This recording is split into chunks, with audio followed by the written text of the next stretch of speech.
तो देश की बहस में आज का मुद्दा है, चाइनीज ऐप पर बैन तो हो गया, भारत ने एक बड़ी डिजिटल स्ट्राइक कर दी है। अब देश चाहता है कि पूरा देश एक साथ कहे मैं भी सैनिक, यह भी कहे बायकॉट चाइना। लेकिन हमारे देश में कुछ ऐसे लोग हैं जिनको ऐसा लगता है कि हम चाइना से लोहा लेने में सक्षम नहीं है। मेरे साथ एक बड़ा पैनल है, मेरे साथ जुड़े हुए हैं प्रेम शुक्ला जी, राष्ट्रीय प्रवक्ता भारतीय जनता पार्टी के, अनुराग भदौरिया समाजवादी पार्टी के प्रवक्ता, मृत्युंजय तिवारी आरजेडी के national spokesperson, retired major general K Sinha, जाने माने security expert Praveen Khandelwal, secretary general confederation of Indian trader CAIT, जिन्होंने सबसे पहले हमारे साथ बात की थी और यह कहा था कि बायकॉट चाइना होना चाहिए। वैसे विवेक जी आप सही बोल रहे हैं, चाइना से हम टक्कर नहीं ले सकते, क्योंकि मैं अभी एक साइंस जर्नल की एक न्यूज पढ़ रहा हूं, उसमें बताया गया है कि चाइना में एक नया वायरस मिल गया है, ये सूअरों के अंदर अभी पाया जा रहा है और ये कोविड के केस में बहुत ज्यादा बाधा फैला देगा। तो मेरे को लगता है कि वायरस खोजने के मामले में और वायरस फैलाने के मामले में और दिमागी वायरस फैलाने के मामले में लाल सलाम के लोग सबसे आगे रहते हैं। क्यों, आप मानते हैं इस बात को? देखिए सूअरों में मिल गया वायरस, अब इंसानों में जाएगा। बात मत करिए, लाल सलाम बहुत अच्छी नहीं, हमें नकारात्मक नहीं सोचना चाहिए। लाल सलाम बहुत अच्छी चीज है सर, नकारात्मक तो आप सोच रहे हैं कि चीन से मुकाबला नहीं कर सकते, मेहनत से आता है, उनके पसीने में होता है, उसको हम सलाम करते हैं, इसलिए लाल सलाम कहते हैं। तो हमारे देश के मजदूरों के पसीने में लाल सलाम नहीं होता है? हमारे देश के मातरम आया है, हमारे देश के मजदूरों के पसीने से खुशबू नहीं आती क्या विवेक जी? हमारे देश के मजदूरों के पसीने से आपको खुशबू नहीं आती? आपको चीनी सेंटी चाहिए। जब ये पूंजीवादी कैपिटलिस्ट लोग यहाँ के मिल मालिक उन मजदूरों का शोषण करते हैं, मिनिमम वेजेस नहीं देते, मोदी साहब ने तो लेबर लॉ भी हटा दिए, तब हम कम्युनिस्ट लड़ते हैं। तो उनका जो खून है उस खून का रंग लाल है और मजदूरों के खून को लाल सलाम, ये होता है लाल सलाम। गरीब मजदूर किसान को रिस्पेक्ट देना होता है लाल सलाम। मैं चाइना गया था, मैंने वहां पे देखा और पता लगाया कि वहां पे तो लोग जो हैं वो इतने ज्यादा मानवाधिकार सुरक्षित हैं कि लोगों को गोलियों से बीजिंग और शंघाई के चौराहों में उड़ा दिया जाता है। देखिए कितना प्यारा मानवाधिकार है चाइना के अंदर। ये सच है कि नहीं है ये बताइए? वहां पे डिक्टेटरशिप है कि नहीं है ये बताइए? वहां पे वन पार्टी शासन है कि नहीं है बताइए? वहां पर माओ की चलती और किसी की नहीं चलती है, मानते हैं कि नहीं मानते? वहां पर आप किसी को क्रिटिसाइज नहीं कर सकते, मानते कि नहीं मानते? वहां पर ईद नहीं मना सकते, ये मानते कि नहीं मानते? वहां पे दिवाली नहीं मना सकते, ये मानते कि नहीं मानते? कंट्री में बताइए। और एरिस्टोक्रेसी में फर्क होता है, राजा के शासन में और साम्यवादी देश में फर्क होता है, उस फर्क को समझिए। प्रोलिट ब्यूरो होता है, हमारे देश में भी हमारी पार्टी में प्रोलिट ब्यूरोज हैं, नीचे से लेकर ऊपर तक चुनाव होते हैं डेमोक्रेटिकली, तब जाकर के कोई कम्युनिस्टों में आगे बढ़ता है। चौराहों पर आम जनता पर टैंक चढ़ा दिए जाते हैं। वो चीन पे बड़े सारे शो करते हैं, सैकड़ों शो बनाए उन्होंने, ऐसा कुछ नहीं है, वहां पर आम जनता पे टैंक चढ़ा देते हैं। आप अमेरिका के स्कूलों की बातें करिए जहां बच्चे गन्स लेकर के अपने स्कूलों में नरसंहार करते हैं। आप अमेरिका का उदाहरण दीजिए, जिसने तालिबान को क्रिएट किया कम्युनिस्ट मशीन्स के खिलाफ। आप हिटलर का एग्जाम्पल दीजिए, आप मसोलिनी का एग्जाम्पल दीजिए, जिन्होंने वर्ल्ड वॉर किया। आप हांगकांग का उदाहरण दे दीजिए, हांगकांग के साथ चाइना क्या कर रहा है बता दीजिए। हांगकांग को क्यों पकड़ के रखा है ये बता दीजिए। हांगकांग को चाइना कब छोड़ेगा ये बता दीजिए। टेररिज्म अमेरिका की देन है, इस्लामिक टेररिज्म अमेरिका की देन है। इराक अफगानिस्तान को अमेरिका ने खत्म किया। साम्राज्यवादी एक्सपेंशनिस्ट विस्तारवादी देश है अमेरिका। दुनिया का सबसे बड़ा दुश्मन मानवता का यूनाइटेड स्टेट्स ऑफ अमेरिका है। और ये जितने ऐप्स में हमारा डेटा चोरी हो रहा है, चाइना को दिक्कत है ना बॉर्डर की। विस्तार कौन कर रहा है? चाइना की अमेरिका, तिब्बत, हांगकांग और क्या बताऊं, साउथ चाइना सी, वियतनाम, ताइवान। आपकी बात से सहमत हूं कि चाइना के साथ हमारा डिस्प्यूट हुआ। आप सुनिए, हमारा चाइना के साथ डिस्प्यूट हुआ, यह दुख की बात है। हमारे सैनिक मारे गए, बहुत दुख की बात है। लेकिन विस्तारवादी शब्द, इंपीरियलिस्टिक शब्द, ये अलग होते हैं। बॉर्डर डिस्प्यूट एक दर्शक के पास चलता हूं, मेरे साथ मेरे दर्शक जुड़ते हैं। अनिल कुमार हैं, बिजनेसमैन है, व्यापारी है दिल्ली से। अनिल कुमार जी, अभी भी ये बहस चल रही है गर्मा गर्म कि हम चाइना का सामना करने में समर्थ नहीं है। हमारे व्यापारी बंधु प्रवीण खंडेलवाल जी कह रहे हैं कि नहीं हम सामना कर सकते हैं। आपका क्या मानना है अनिल भाई, बताइए।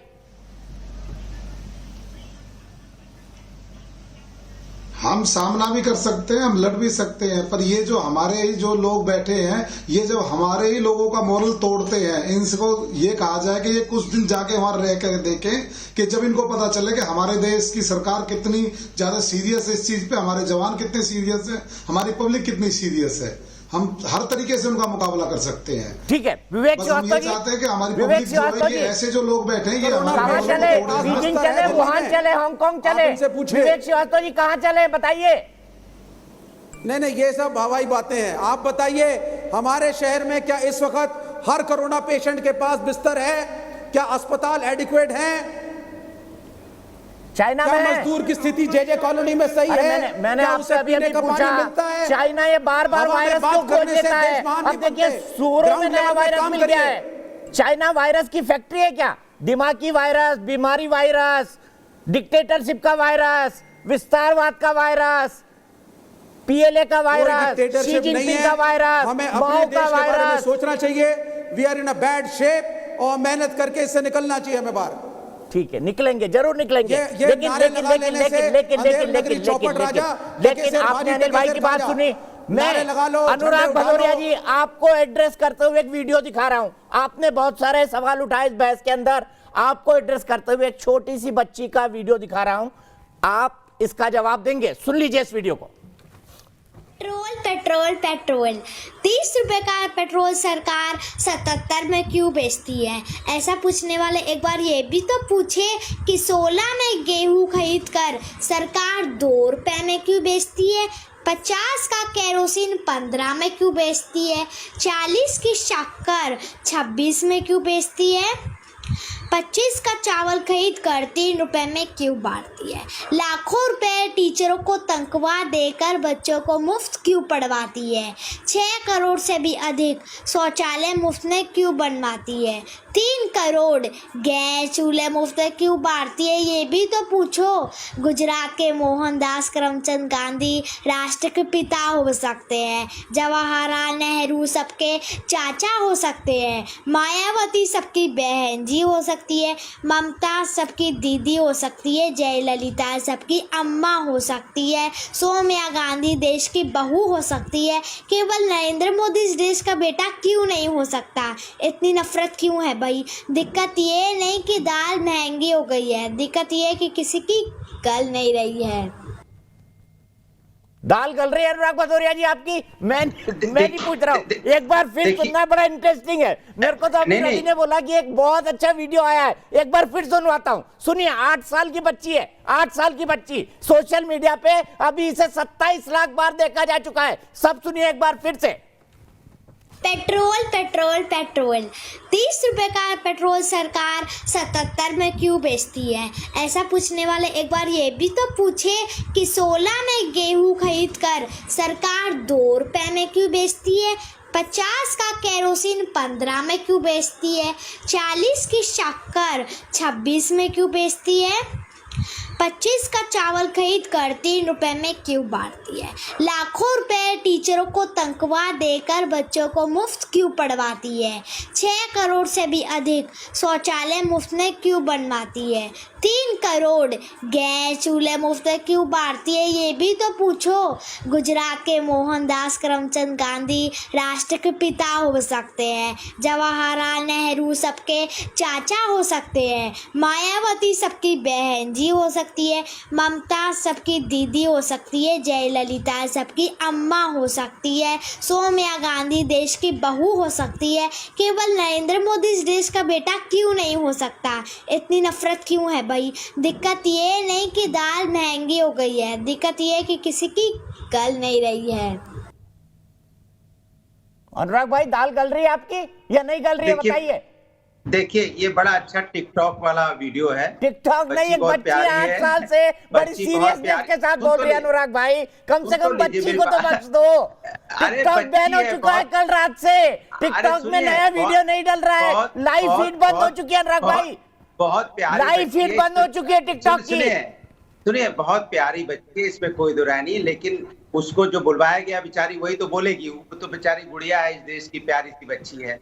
देखिए, बड़ी मजेदार बात है। किसने बोला कि इस देश का बेटा दीपक चौरसिया नहीं है, या अनुराग भदौरिया नहीं है, या अरे हम मोदी जी की नहीं बात है। कर रही है सर, नहीं मेरी मोदी नहीं। जी, मैं मोदी जी की भी बात कर रहा हूँ। इस देश का हर कोई बेटा है। ये हमारे शुक्ला जी भी इस देश के बेटे हैं, प्रेम शुक्ला जी। किसने मना किया भाई? सब इस देश अरे के बेटे मोदी हैं। जी है कि नहीं है ये पूछ रहे हैं अरे वो। वो भी इस देश अरे के बेटे मोदी हैं, जी क्यों देश का नहीं है? बेटा क्यों नहीं हो अरे सकता, भैया, वो क्यों सवाल नहीं पूछ रहे हैं बेटे अनुराग भाई, 130 इसका जवाब तो दे दीजिए। 130 करोड़ पॉपुलेशन का देश है, वो भी इस देश के बेटे हैं, मोदी जी भी बेटे हैं। इसमें कौन सी बड़ी बात अच्छा है भाई? इसमें हमें तो 130 नहीं करोड़ समझ में आया। एक है, 130 बिल्कुल, करोड़ में एक है या प्रधानमंत्री इस देश के बेटे हैं? क्लेरिफाई अरे करिए। देश- अरे सभी 130 देश करोड़ के में एक है या इस बेटे देश के हैं। बेटे हैं? मैं बताइए। इस देश का बेटा क्योंकि हूँ, प्रधानमंत्री आप इस देश के सांप्रदायिक हैं। बेटे हैं, मोदी जी भी इस देश के बेटे हैं, सारे इस देश की महिलाएं जो इस देश की बेटियां हैं, कुछ बहनें हैं, कुछ माताएं हैं। इसमें नई बात क्या है, मैं ये जानना चाहता हूँ। सब अरे तो हम बेटे हैं। नेता, आप लेकिन बोलते हैं ना असली बेटा तो नेताजी तभी ने माना जाएगा। 2017 में असली- बोला, देश ने मुलायम सिंह को नेताजी माना ना, माना कि नहीं नेताजी माना? और अरे तो देखिए भाई देश ने विवेक माना। श्रीवास्तव जी उसके लाल लिए- सलाम बोल रहे हैं, उसके- उसको भी मान रहे हैं। तो उसके- विवेक भाई उसके लिए- मुलायम सिंह मोदी जी देश का बेटा है कि नहीं है? मोदी जी देश के बेटे हैं कि नहीं है? बताइए। अरे नेताजी को सुन तो लीजिए, नेताजी को नेताजी माना गया, बुलवाया थोड़े गया। आप बोलने लगे तो बोलने लगे, लोगों को लगा कि वो नेताजी है तो नेताजी है। महात्मा गांधी जी को लगा ये देश के महात्मा गांधी है तो है। इसको बुलवाया थोड़ी जाता है किसी बच्ची से कि बोलो, फिर उसको लाइकिंग बढ़ाओ। क्या भाई, मैं कहना चाहता हूँ ये तो दिल से आती है ना आवाज, तो दिल से आनी चाहिए। कोई नेताजी ने टिकटॉक थोड़ी बनवाया था कि भैया टिकटॉक बन गया, हमको नेताजी बोलो, आदरणीय नेताजी बोलो। अरे तो मैं सब बता समझ रहा हूँ जाते हैं कि अनुराग नेताजी की भदौरिया, बात ये हो आज रही है। का वायरल हम तो- वीडियो हम है, तो केंद्र में- ये हम तो टिकटॉक केंद्र पे में नहीं आ सत्ता में सकता। भी नहीं थे। टिकटॉक की लाइव अरे फीड अच्छी बंद हो बात चुकी हम है, तो केंद्र में सत्ता टेक्निकली भी थोड़ा नहीं थे, तो लेकिन करेक्ट हो नेताजी ने जाइए। नेताजी वाला काम किया। एक गरीब, उन्होंने चाइना को दुश्मन नंबर 1 माना। उन्होंने 2001 में ही बोला था कि चाइना दुश्मन नंबर 1 है, 2017 में बोला चाइना दुश्मन नंबर 1 है। तो इसीलिए नेताजी है ना। अनुराग भाई, मोदी जी को कहना समझ नहीं में चाहता था, आया। मैं कह रहा हूँ।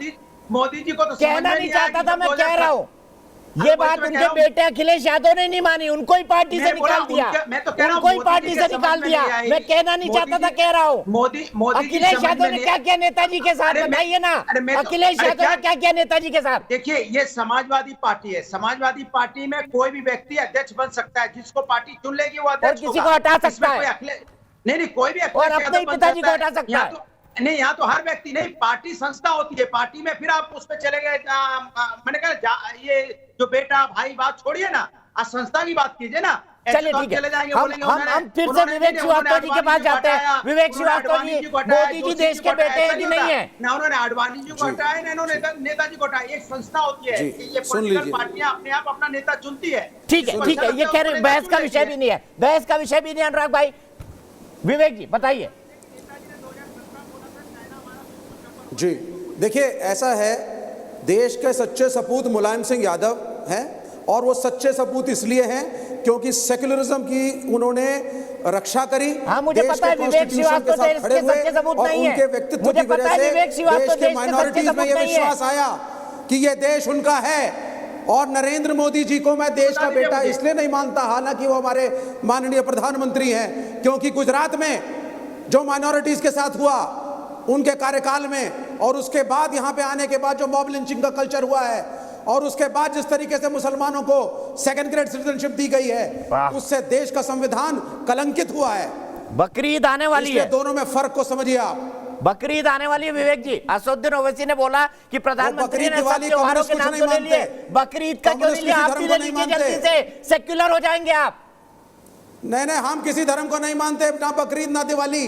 हम मानव धर्म को मानते हैं, गरीबों को मानते हैं, किसानों को मानते हैं, इनकी बकरीद और सबके खून का रंग लाल होता है, इसलिए लाल सलाम। एक गाना है गोविंदा का, आपने सुना है क्या? वाला मेरा एक गाना गाने का मन कर रहा है, गा दूं क्या शो में? वो बच्ची की बात सुनी ना, तो वो एक गाना है गोविंदा का बड़ा फेमस, तुझे मिर्ची लगी तो मैं क्या करूं। मिर्ची लगी है कहीं पे? तड़प तड़प तड़प रहे हैं। बहुत तगड़ी। वो सलमान खान का गाना है, भाई तड़प तड़प बीजेपी के। वालों को मिर्ची लग रही है कि भाई हमने बता दिया क्यों वो बेटे नहीं हम मानते उनको। ठीक है प्रेम शुक्ला जी, हमने तो बता दिया। अभी लाल आप सेक्युलर मिर्ची, बनिए, मृत्युंजय हिंदू मुसलमान को एक देखिए, इनको मानिए, लाल मिर्ची इंसान लगी को है। इंसान मानिए, सब इंसानों से प्रेम करिए, कॉन्स्टिट्यूशन को सर्वोच्च जरा मानिए, चाइना को समझाइए आप। आपका सम्मान अपने होगा। हक का हम विपक्ष चाइना यार, को इस बताइए। देश में तो करेंगे। पत्थर को भी पूजा जाता है विवेक श्रीवास्तव जी। आप धर्म को नहीं मानते ना, अनुराग भाई मानते हैं, मृत्युंजय जी मानते हैं, प्रेम हमारे- शुक्ला जी मानते हैं, क्या बोलते हैं, प्रवीण जी मानते हैं, जनरल सिन्हा मानते नहीं, हैं सबका ये देश अपना बड़ा अपना महान विश्वास है। है। यहाँ तो पत्थर भी पूजे जाते हैं, आप इंसानों की बात कर रहे हैं, यहाँ तो पत्थर भी पूजे जाते हैं। धर्म मानते हैं, कॉमरेड भगत सिंह ने पुस्तक लिखी है, मैं नहीं, विवेक नास्तिक क्यों श्रीवास्तव के लिए हूँ। तो धर्म अफीम है ना। ठीक है, भगत सिंह ने पुस्तक लिखी मृत्युंजय है, तिवारी जी आए, क्या उनका कमेंट लेना धर्म चाहते हैं अफीम इस है पे? भाई, पढ़ आप लीजिए। क्यों परेशान हो धर्म के चक्कर में? ठीक है, प्रेम शुक्ला जी, भगत सिंह प्रेम की शुक्ला जी। पुस्तक, मैं नास्तिक क्यों हूँ, पढ़ लीजिए।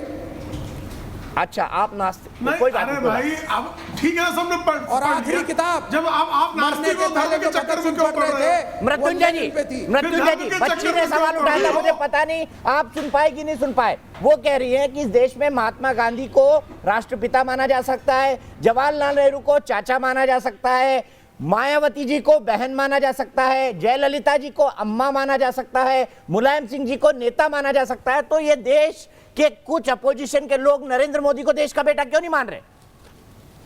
नहीं, देश का बेटा कौन नहीं मान रहा? देश का बेटा नरेंद्र मोदी जी है, ये तो किसी ने नहीं कहा है कि नहीं मान रहे हैं। लेकिन आपने महात्मा गांधी जी का नाम लिया, राष्ट्रपिता महात्मा गांधी जी के हत्यारे को, गोडसे को पूजने वाले लोग यही लोग हैं ना। ये तो गोडसे के पुजारी हैं। प्रेम शुक्ला जी बैठे हंस रहे हैं, महात्मा गांधी जी को तो ये लोग नहीं, गोडसे रोज सुबह आपके प्रातः स्मरणीय होंगे। हमारे तो महात्मा गांधी हैं। भारतीय जनता नहीं, पार्टी के जो 5 अरे भाई, संकल्प अभी है तक उसमें गांधीवादी विचार हमारा विचार जनाब, प्रज्ञा ठाकुर हमारा विचार दर्शन पार्टी का है। पार्लियामेंट से नहीं निकाला। और ये महात्मा गांधी प्रातः स्मरणीय है। गोडसे आपके लिए प्रातः स्मरणीय होंगे, क्योंकि जब तक गोडसे को अपस्मरण नहीं करते आपकी राजनीति की बात पूरी नहीं होती।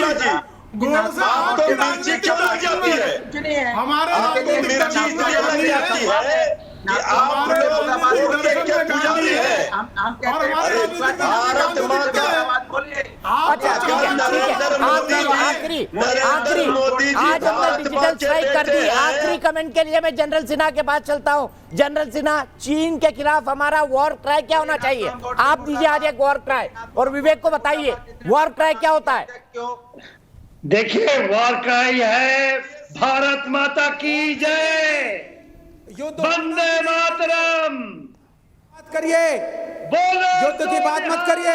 सत श्री अकाल। और मैं बता दूं, मैं जब तड़पता हुआ देखता हूं, मैं गलवान में नहीं हूं, उसकी मुझे बड़ी क्षोभ है।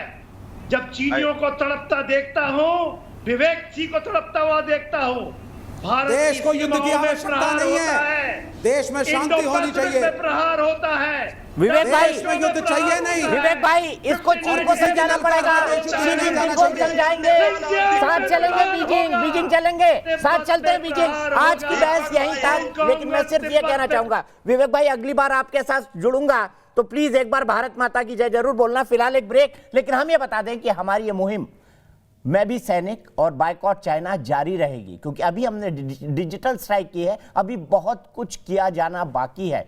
देश का मनोबल इस वक्त बहुत ऊंचा है और इसे और ऊंचा करने की जरूरत है। ये देश बड़ा महान है, बहुत महान है देश, और ये किसी से भी टकरा सकता है, क्योंकि इस देश के लोगों में ये माध्या है।